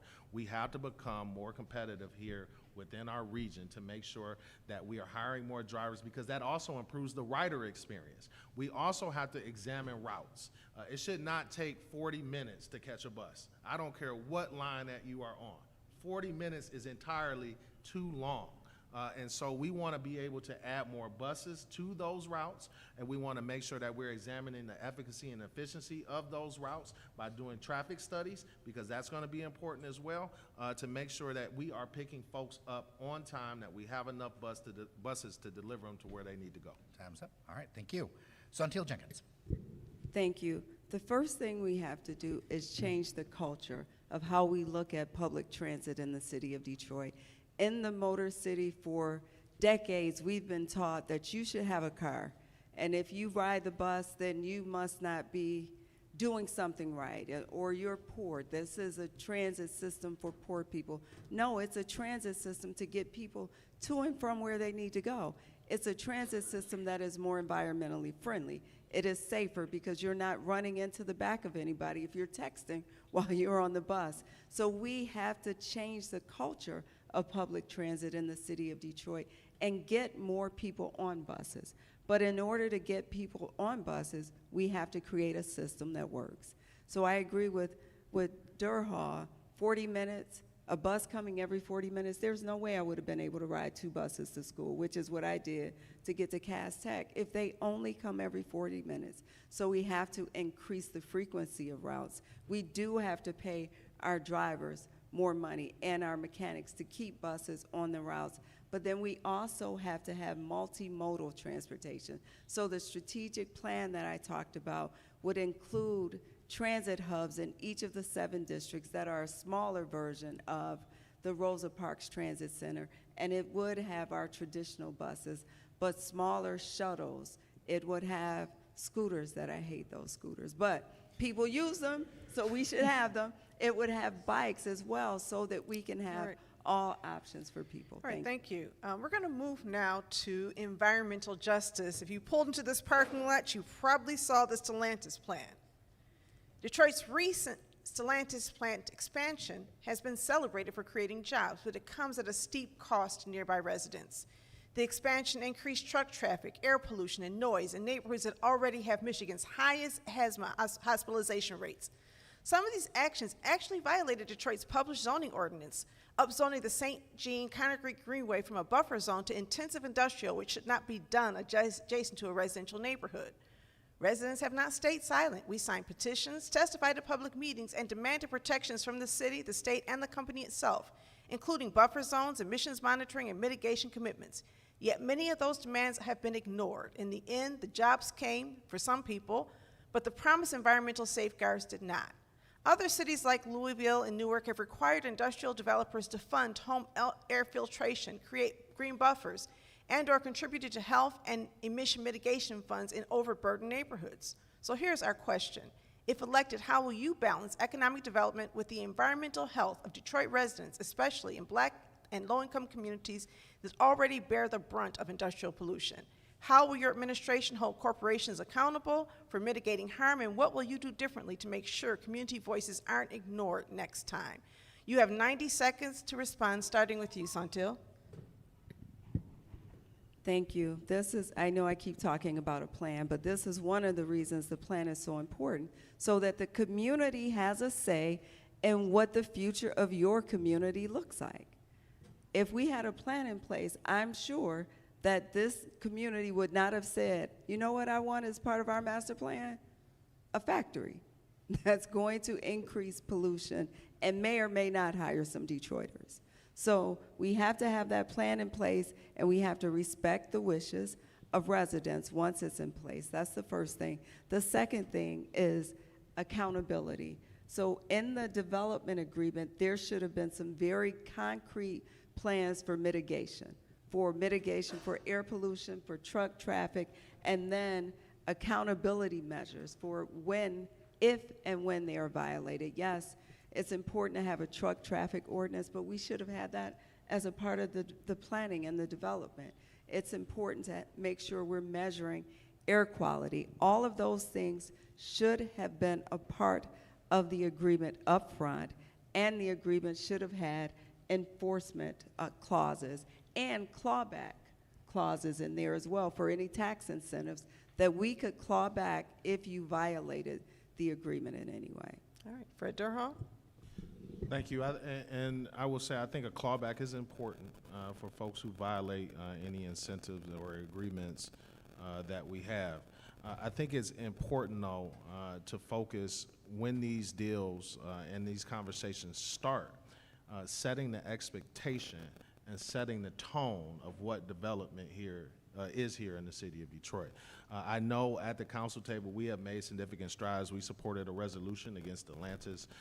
We also supported the fugitive dust ordinance. There's some truck traffic ordinances that are coming up and been very supportive of those as well. But again, I think it starts with the tone, and it starts with that discussion when we are talking to our CEOs, when we are talking to developers, setting that high level of expectation, and then codifying it and putting it into ordinance and putting it into legislation to ensure that you do have that clawback that's on the books. You ensure that there is some standard that is set. We have a level of unpredictability here in the city of Detroit as well. So when a lot of these developments or the industries, they come here, it's different. It's different for every neighborhood. We've done a pretty decent job of working to downgrade zoning here in the city of Detroit from M4 to M2. But we've got to continue that trend and set a predictable environment so they're not even looking at these areas to come and develop in, because they know that's not going to be somewhere that their industry will be welcome. And so that is what we'll do. We'll set a level of predictability. Right. We'll set higher standards. All right, turning to Todd Perkins. Well, environmental justice is a priority, and it is really, you can't be in a healthy society with just spewing pollution. And Detroit has been being a manufacturing town, just like Delray community. I know we're in the east side right now, but at one point in time, Delray had the highest rate of cancer per capita in the nation. So that's unacceptable. But the problem that I have is the current administration and the leadership in the city has, they're talking about doing things that should have been done at the inception of these agreements. We're building a plant in 2000, I believe it's 2017, 2018. We start building a plant. We have all the technology to do it right, and it wasn't enforced. So legally, are we empowered to go back and claw back now? You can't do that, but what you can do is enforce and be an advocate on enforcement of how emissions are supposed to take place and what is acceptable for the quality of air for the citizens who are in the area. Because in the Perkins plan, it is going to be the neighborhoods first. I've said that before, and I'll say it again, Detroiters first. So how Detroit is designed and how we build the city back is going to be focused on neighborhood input and have those neighborhood organizations having a seat at the table along with the schools and with the libraries and big business, because this is unacceptable to have a situation in which we have air quality that is sending people to the hospital. All right, so Council President Mary Sheffield, you have the last word. Thank you. I pretty much echo everything that has been stated. Environmental justice is extremely important. We know that Detroiters are impacted disproportionately. We face several health disparities because of it. And so, number one, I want to bring attention to the incinerator, which was in my district. I had to hear almost every day through calls and emails about the pollution that it caused for the residents in District 5. That's something that I had to inherit when I came to the city council, but we worked extremely hard with community and we shut down the incinerator. And any type of polluters that have been in my district, we've ensured that there has been accountability. And so we will continue to hold individuals, corporations, or polluters accountable. We will ensure that they are not coming into residential neighborhoods. I mean, is no reason why they should be coming to an area where residents are living. And so we will ensure that that is not taking place. Lastly, we are going to ensure more clawback provisions and accountabilities through a legal measure and contracts, but also ensuring through our Office of Sustainability that we are empowering them with the resources that they need and bringing our environmental justice advocates, industry, and the health department all together to implement more strategies and solutions as well. Thank you, Council President. Detroit's poverty rate remains one of the highest in the nation, with roughly 1 in 3 residents living in poverty despite years of job training programs and workforce initiatives. Many Black Detroiters, returning citizens, immigrants, and others remain trapped in a persistently poor underclass, disconnected from the formal economy, and unable to access stable living wage employment. Here's the question. Why do you believe poverty has remained so entrenched in Detroit, even after decades of workforce development efforts? And how will your plan, and if elected, what specific structural steps will you take to create real economic mobility for Detroit's most disconnected residents? And how will this plan go beyond the status quo and actually empower Detroiters to move out of poverty? Council President, we'll start with you. All right, thank you. This is something that's very important to me. As the city council president in my entire time on council, one thing that I know for sure is I've tried to address the issue of poverty. Almost every ordinance, every policy that I've put forth, the people's bills is a package of bills that deals with the socio-economic issues of our city, whether it's water affordability, the issue of homelessness and housing. I've always tried to address the most vulnerable in our city. And I think oftentimes we don't have the appropriate social services safety net that residents in this city need. And so we have proposed creating that safety net that oftentimes the most vulnerable in our city does not receive. And so I believe it's, number one, ensuring that we're investing in people, whether it's programs like Earn to Learn, Skills for Life, where we're paying individuals to go back and get trained and get their basic training and GED skills, that we're providing access to home ownership, and we're transitioning people from being renters to homeowners, and creating good quality jobs in Detroit. I think oftentimes we talk a lot about affordability and housing, but we don't talk enough about how we're creating upward mobility for residents. And so our administration will be very much so focused on how we're creating upward mobility for residents, investing directly in them, ensuring that they have paths to economic opportunities through good paying jobs, and creating the wraparound services that they need, whether it's access to mental health, education, and housing, and making sure that those opportunities are easily accessible directly in the neighborhoods and meeting people where they are. Thank you, Council President. Attorney Todd Perkins, you have 90 seconds. Well, I believe that the first thing we have to do, and the first one, it's what my mom said. When we grew up in a household, I had 5 brothers and parents that didn't make a lot of money. And my mom said the way out of with the condition that we're in is through education. It's no different today.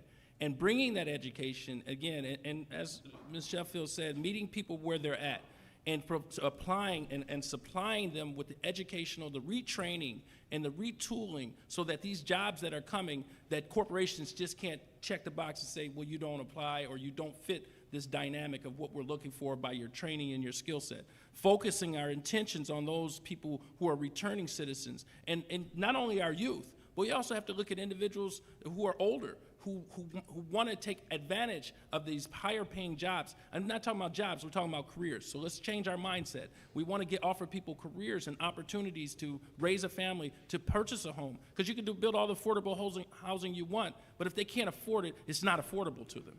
And so those are the type of basic principles that you have to apply in this particular situation, because if you don't go to them, then people will leave, and we stay one of the poor cities in this city. So we have to retrain them. We have to also get rid of this toothless legislation of the community benefits ordinance. All this thing of compelling. We need to compel the Detroiters first mentality in our community benefits agreements that are made with these corporations who have benefits and untold benefits and have benefited from their involvement in the city of Detroit. Thank you. All right. Councilman Durhal, your thoughts? Thank you.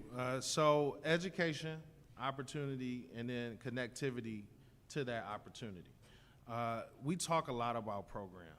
Every time there's an issue, we create programs. We have too many programs that are not efficient and don't provide a level of efficacy and connect directly to residents. We are not going to program our way out of here. And also when we talk about the safety net, we can keep adding ropes to the safety net, but if we're never pulling anybody out of that net, okay, it is going to eventually burst. And so what we are going to be focused on is creating pathways outside of that safety net. So yes, affordable housing is important, but we don't want a city full of renters. We want to create a path to home ownership where everybody can own a home. That's the only way that you create generational wealth. You don't create generational wealth by saving money, but by owning land that you can pass on from generation to generation and owning a part of this city. We're going to be focused on home ownership, but we're not just going to be focused on just job creation.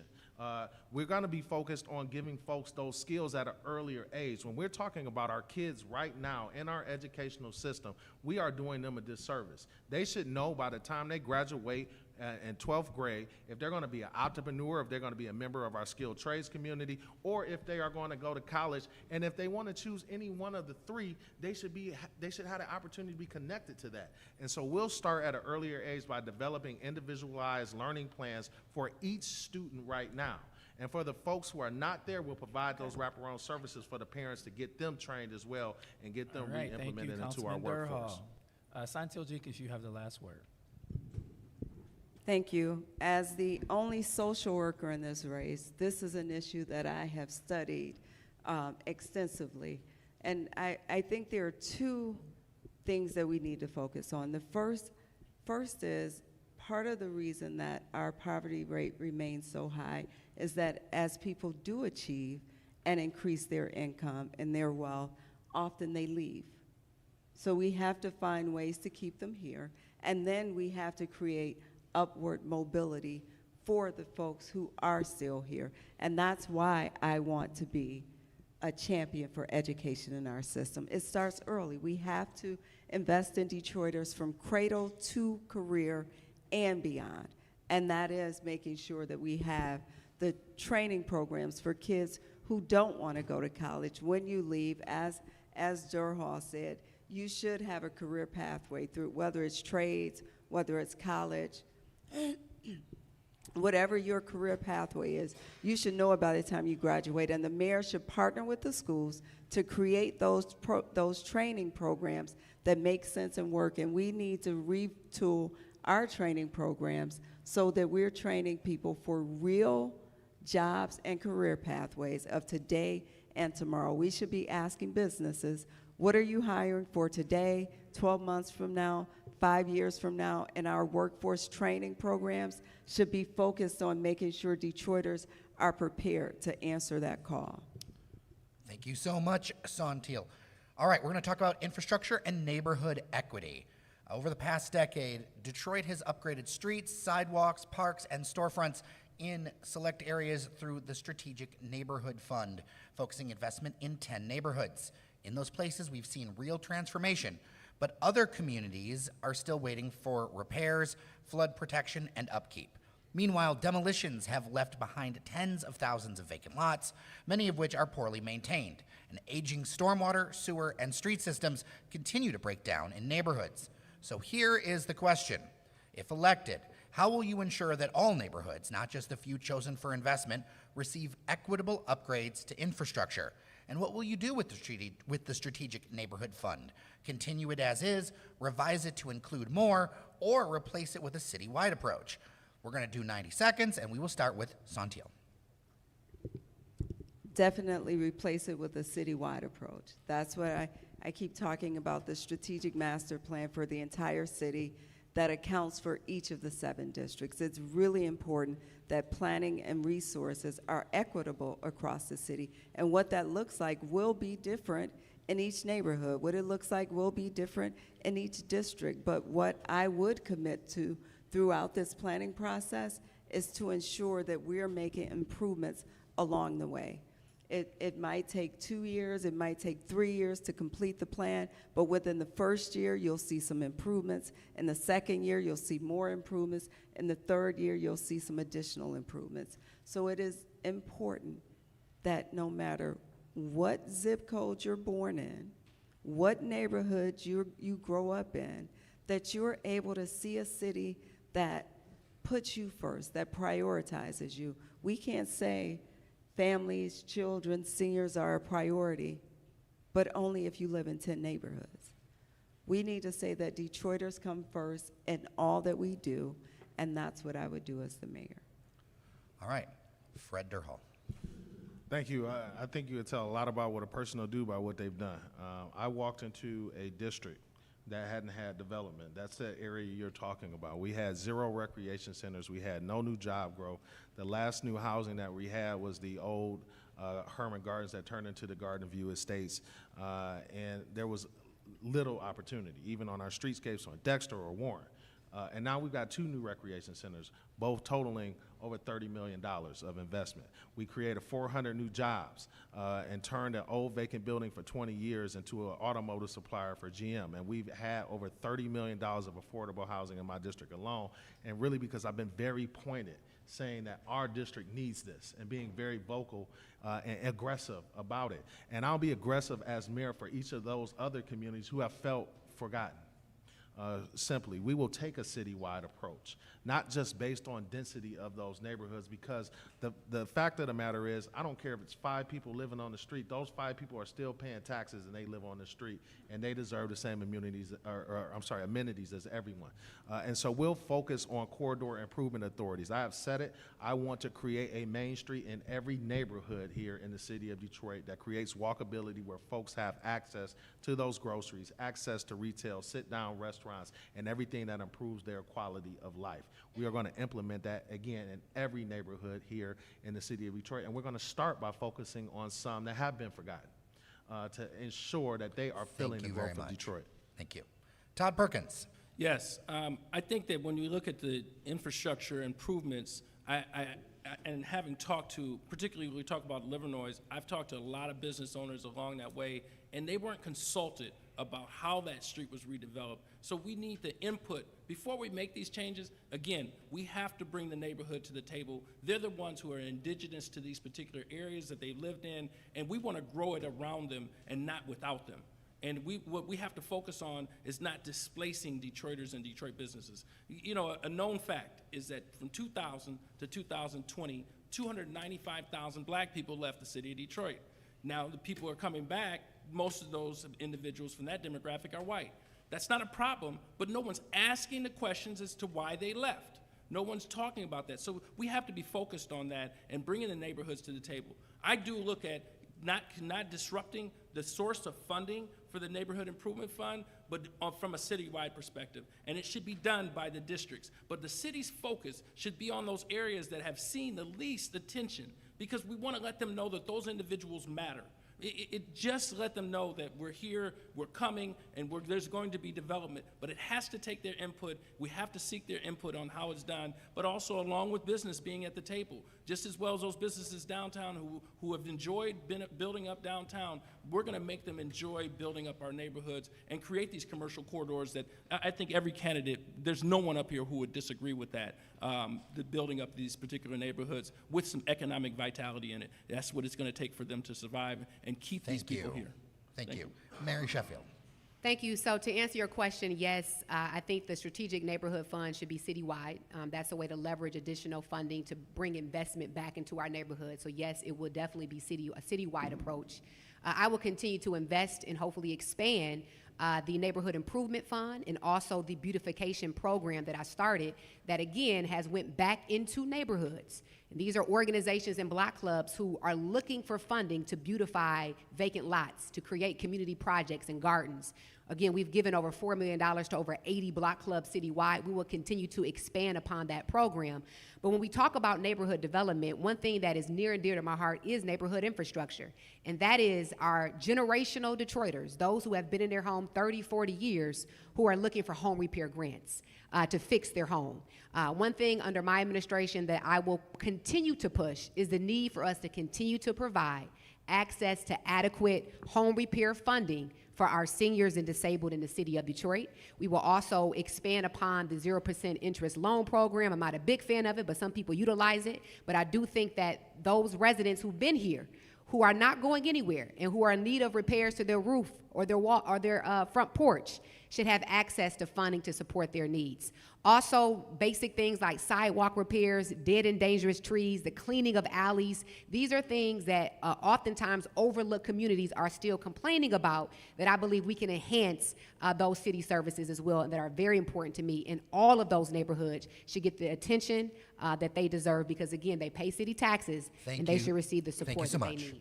Let's talk about safety. This is something that's on everybody's mind. Detroit has made major investments in public safety under Mayor Duggan. The police budget has grown exponentially, and the city has spent millions on technologies like ShotSpotter. Meanwhile, community violence intervention programs like Shot Stoppers have shown strong results, with some neighborhoods seeing violence drop by over 80%, but those programs receive only a fraction of the funding.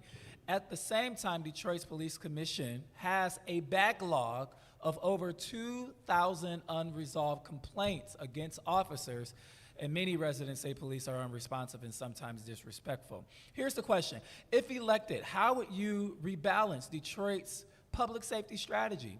Would you shift funding toward CVA or community violence intervention, scale back investments in surveillance technology, or change how the police department is held accountable? And what specific steps would you take to improve officer conduct, clear the complaints backlog, and restore trust in the Detroit Police Department? Each candidate will have 90 seconds to respond, starting with Council President Sheffield. Thank you so much. So we've made progress, but we know that there's still far more work to do. One thing that I will change and I would like to see more of is more preventative methods and preventative measures around gun violence and public safety in Detroit. So I would like to see more of a focus on investing in youth services, youth programming, more safe spaces throughout Detroit where our young people actually have productive and positive outlets for them to do. There's no way that we can police our way out of anything. And so while there is a place for public safety in our police department, and I think they need the tools that they need, we have to have a greater emphasis on how we invest in our young people through education and through mentorship and positive outlets for them to do.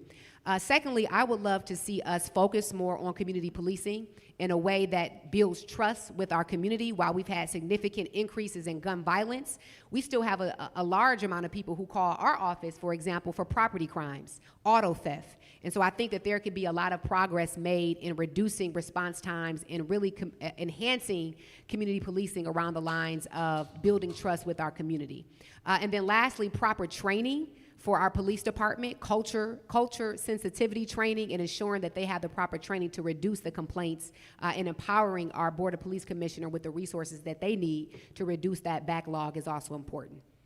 All right, thank you, President Sheffield. Todd Perkins, you have 90 seconds. Yes, this is the number one thing in my Perkins plan and administration is public safety. I'm the only one who has not only worked on the administration side, but also worked on the defense side. As a defense attorney, I've seen not only looked into the faces and the families of the defendants that I've represented, but also understand how departments have worked.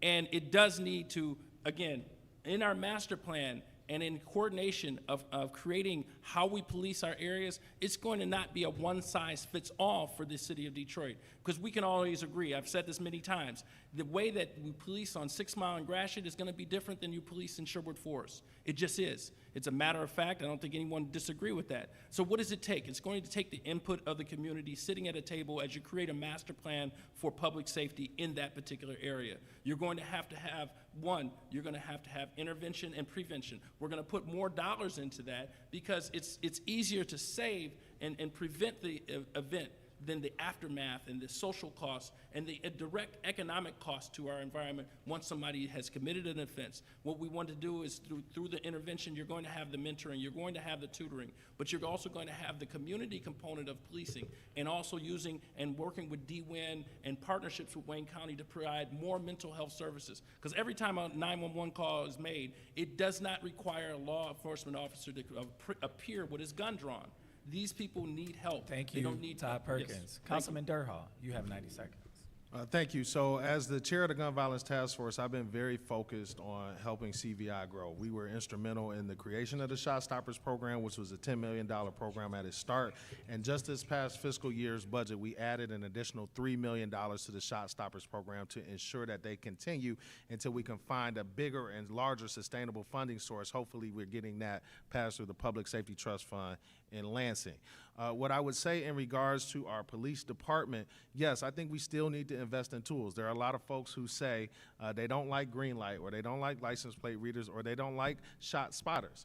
But when I look at cases like a young lady, Winter, who lost her life because she was put into a car, driven down the freeway, and then dumped here in the city of Detroit, wouldn't it be great to have those cameras that we could have probably caught that car a little bit earlier? So I'm going to invest in the technology and ensure that we have all the tools that we need to make sure that we are stopping crime here. And we still have to focus, again, on safety. It's not just about numbers. Safety is about how you feel.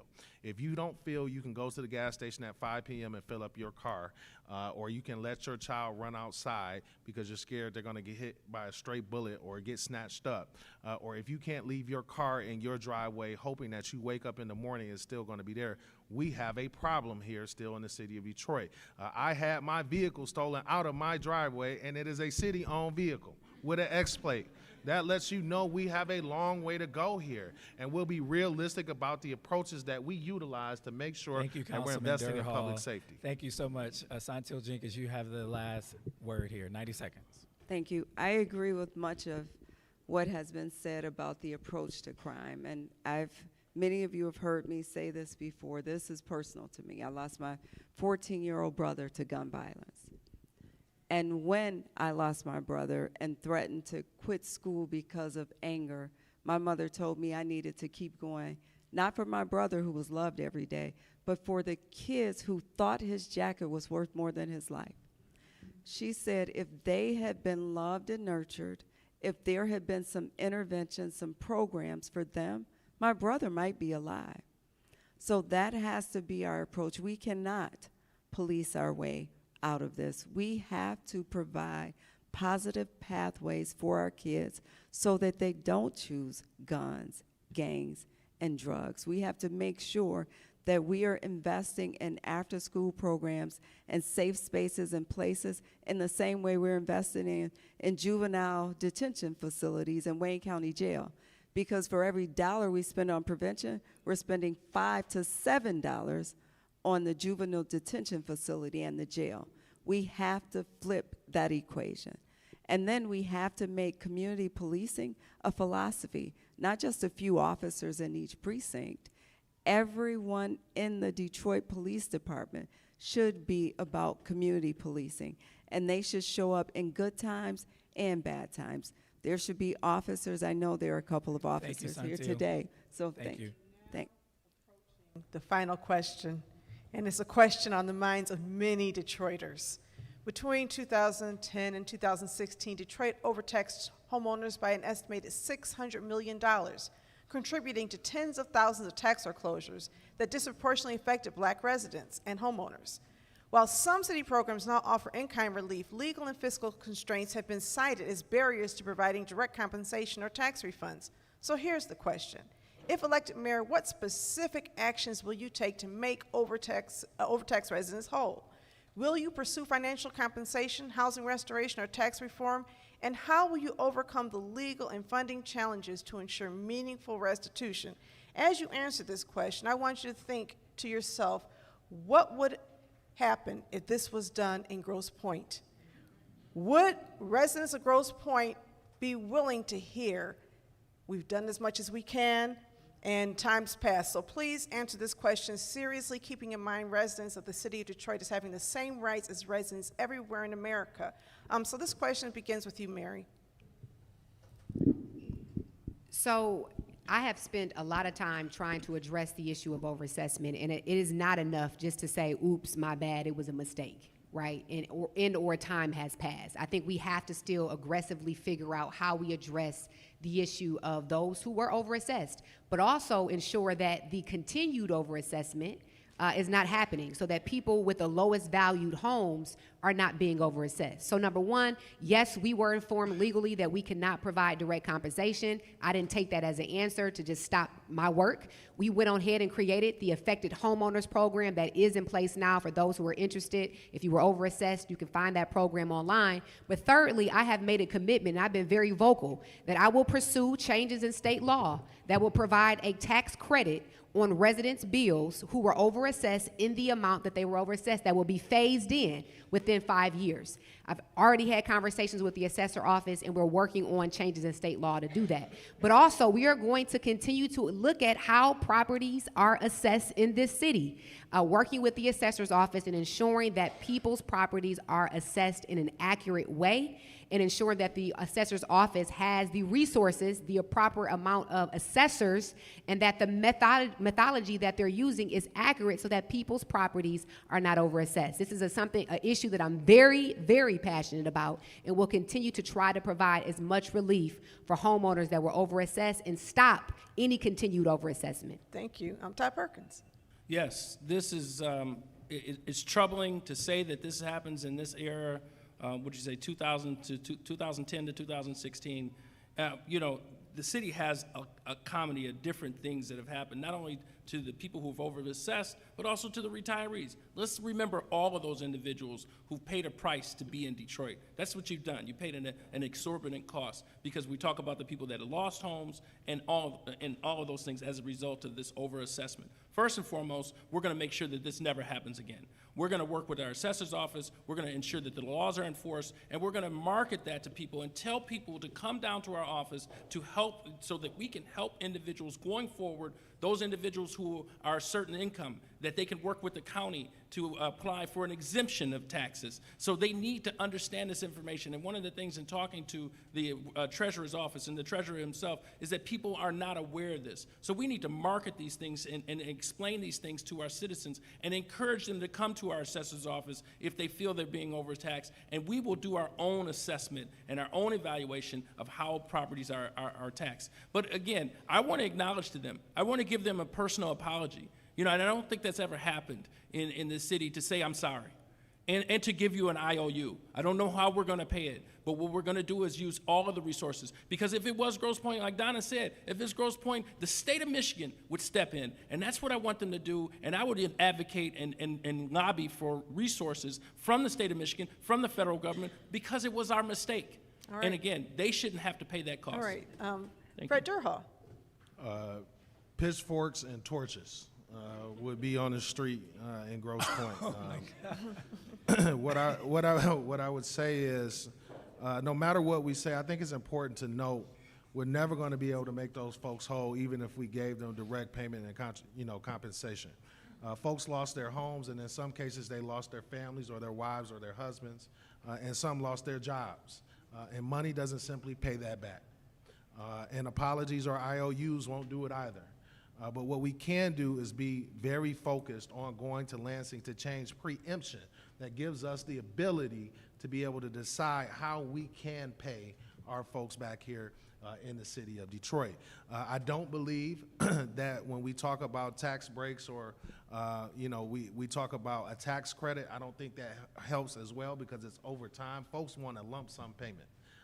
And the way that we'll be able to do that is by working to create a property tax relief fund that is part of our comprehensive property tax relief plan that will allow the city council, in collaboration with the council, to directly put surplus dollars into these funds. So as we are going up to Lansing to change preemption so we can have the ability to pay folks back, we are going to start there. But we're also going to look at our philanthropic organizations and public-private partnerships to ask them to kick in a little bit. Because as folks are allowed to continue to stay here in Detroit and our city flourishes, they'll flourish as well. But you have to show the buy-in. And so we are going to be very focused on All right. making folks whole that way. Santil Jenkins, you have the last word. Thank you. I would venture to say that this wouldn't happen in Grosse Pointe. So we would be talking about what happens afterwards, because it wouldn't happen there. It has happened in the city of Detroit, and people need to be made whole, period. People who've lost their homes need to be made whole. I support a tax relief program, especially for those who were overtaxed and they're still in their homes. We can find a way to address it for those people, but for families who are out on the streets because they lost their homes to a tax foreclosure based on an assessment that was inaccurate, that's a crime. That is a crime, and we need to address it with the sense of urgency that it should have. So whatever it needs, whatever the city needs to do to find the resources to make those families whole, that's what we need to do. And it does have to include working with Lansing to change the legislation.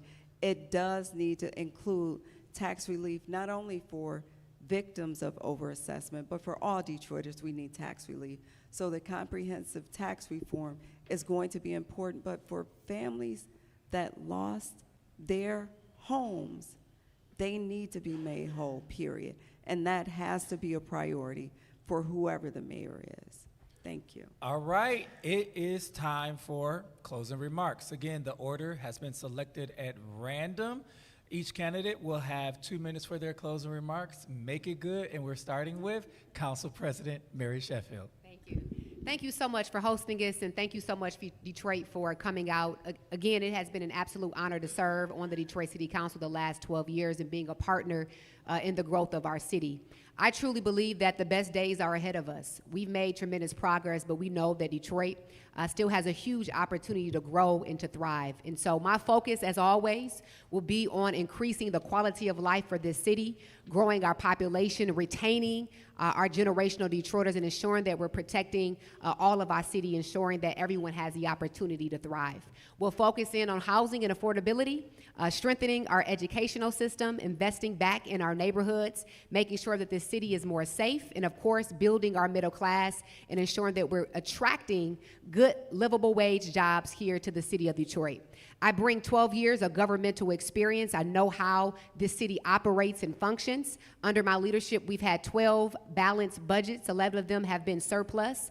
And I also have a track record of delivering for this city. And so I would just urge Detroiters, these forums are great to give us an idea of where we stand on issues, but it's so much more, I think, that can be captured by looking at someone's entire history and work of what they've done. So I encourage you all to look at the work that I've done in this city. I'm very proud of the legislative accomplishments and the record of what I've been able to do to move this city forward. And I'm ready day one to ensure that we're continuing to move this city in a positive direction and ensuring that all Detroiters benefit from the growth and progress of our city. We will grow this city. We will ensure that Detroiters feel a part and included and heard and seen, and we will continue to invest in our neighborhoods and build a city that we all can be proud of. So thank you all for having me. You can visit marysheffield.com for more information on my platform and my vision. But again, thank you, Detroit. It's been an honor to serve. Thank you, President Sheffield. Santil Jenkins, your closing remarks. You have 2 minutes. Thank you. We have come a very long way as a city, but we still have a long way to go, and it is fragile. Our next mayor will have to be able to lead us through some challenges while continuing the progress for all Detroiters. And to do that, it takes experience. I have more than 10 years of legislative experience as a staff member for the late, great Marion Mahaffey, whose chief of staff I was honored to be. I was a city council member. I was city council president. So that's over 10 years of legislative experience. But also, the mayor is the city's CEO, and I have executive experience. I am a social worker who has owned a small business, and for the last 10 years, I've been the CEO of the Heat and Warmth Fund, a nonprofit that has been serving the most vulnerable residents across this state. I have provided over the past 10 years more than $100 million in utility assistance for struggling families across this city. Detroit, I see you. I see you. I see the growth and progress we've made, but I also see that so many of us have still been left behind. And that's why I'm running for mayor, because I want to be a mayor for all Detroiters, no matter what neighborhood you live in, no matter where you've gone to school, no matter what your chosen profession or lack of chosen profession is. I want to serve you and help move you, your family, and our city forward together. I will be a mayor that is focused on making sure neighborhoods are safe and thriving, and that families are thriving, not just surviving. And I will be a mayor that always puts people over power and people over politics. I'm Santil Jenkins. Please go to santiljenkins.com to learn more. And remember, there's no H in my name. Thank you, Santil. No H in the name. Todd Perkins, you have 2 minutes. Thank you, thank you. My name is Todd Perkins. I'm asking for your vote August 5th. And what I'm asking you to do is to look at and understand this. I think it's consistent with what everybody says is we need leadership. And that's what, leadership is almost like faith, is trusting in things that you might not be able to see, but you have to trust the source. And in trusting the source, understand, I've worked with cities in an intimate, very intimate relationships as city attorney, as an individual, not only has sued cities when they've done things wrong, but I've represented individuals, and I've done that for 28 years. I've been a zealous advocate. I want to work with the community. I think I saw, speaking of mayors, I think I saw the mayor of the Eastside in here today, Mr. Brooks. Is he here today? But I thought I saw him earlier. But those are the individuals that I want to work with who have been significant figures in a fabric of our city. And I say working through neighborhood organizations, that's the only way that we're going to pull ourselves out of this, because it has to be designed from the neighborhood's perspective, because for so long, this is so well attended, and all these places are well attended, because you feel like this is the one opportunity in the past decades or so that you think that you're going to have an opportunity in the say-so in how this city is developed. And it's going to take leadership to pull all of this off. I do have all the skill sets. If you take the sum total of experiences of everybody here, and I don't say this arrogantly, I say it confidently, they don't match what I offer. There's no lawyer, and you're going to need a lawyer. You're going to need someone who understands the legal parameters and the nuances that take place that in building a city and building us back and building us with a foundation that you can take into the next wave. And again, working with City Council, I intend to create ambassador relationships with City Council, and so we work intimately together as we built this city together, but it happens through leadership. The last time I saw a leader in the city of Detroit, that was Coleman Young. He didn't get along with everybody necessarily, but he knew how to lead. And that's what I intend to do for you, city of Detroit. But I'm going to start with you one by one. As I've represented individuals, I want to represent you zealously.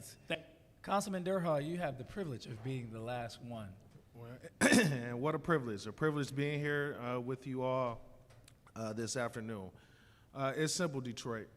We are in that pivotal moment where our city, for the first time, will elect a new mayor in over 10 years. And yes, we made that tremendous progress. And yes, we have a long way to go. But it's also important to recognize that we cannot go backwards.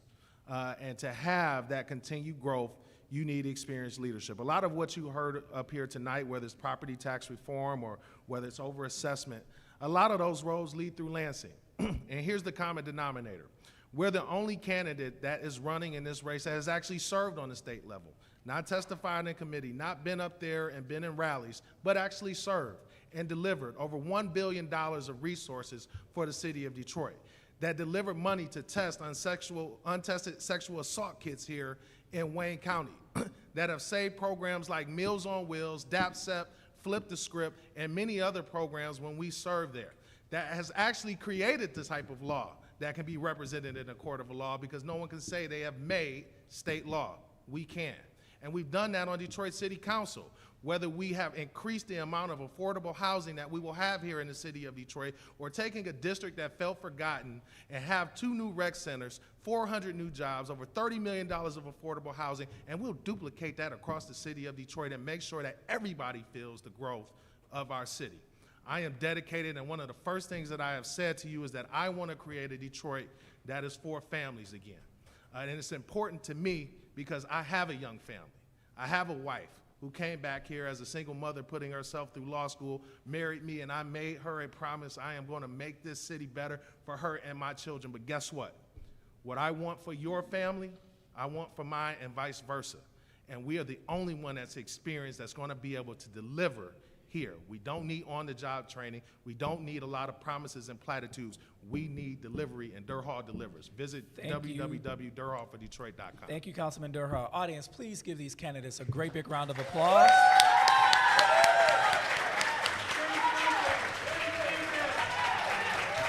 This has been your 2025 mayoral debate. Be sure to vote on August 5th. Thank you so much for attending. Before you leave, please log into menti.com using the code 23659981. It's on the TV, to give us feedback on this event and also to respond to the final question about who you support as mayor. And this event will be replayed on the Authentically Detroit and Daily Detroit podcasts, and a follow-up, including your poll responses, will be reported by Outlier Media. Remember that you are somebody, and we'll see you around Detroit.